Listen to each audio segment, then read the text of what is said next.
بسم اللہ الرحمن الرحیم۔ السلام علیکم۔ سیدنا ابو درداء رضی اللہ تعالیٰ عنہ سے پوچھا گیا کہ وہ ہر نماز میں اپنے ساتھیوں کے لیے دعا کیوں کرتے ہیں؟ انہوں نے جواب دیا، کوئی شخص اپنے بھائی کے لیے دعا نہیں کرتا مگر اللہ اس کے ساتھ 2 فرشتے مقرر کر دیتا ہے جو کہتے ہیں آمین، اور تمہارے لیے بھی اسی طرح۔ اسی لیے کہتے ہیں کہ اگر آپ کو رزق میں تنگی ہو تو ان لوگوں کے لیے رزق کے لیے دعا کیجیے جو مشکل میں ہیں۔ آپ کے بچے بیمار ہوں تو دوسروں کے بچوں کی صحت کے لیے دعا کریں۔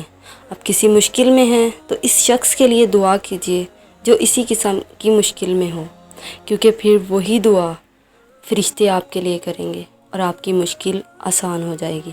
دوسروں کے لیے دعا میں کنجوسی نہ کریں، کیونکہ وہی دعائیں آپ کے حق میں بغیر مانگے قبول ہو جاتی ہیں۔ دل بڑا کیجیے اور دوسروں کو کھلے دل سے دعائیں دے کر اپنی مشکلات آسان کروائیے۔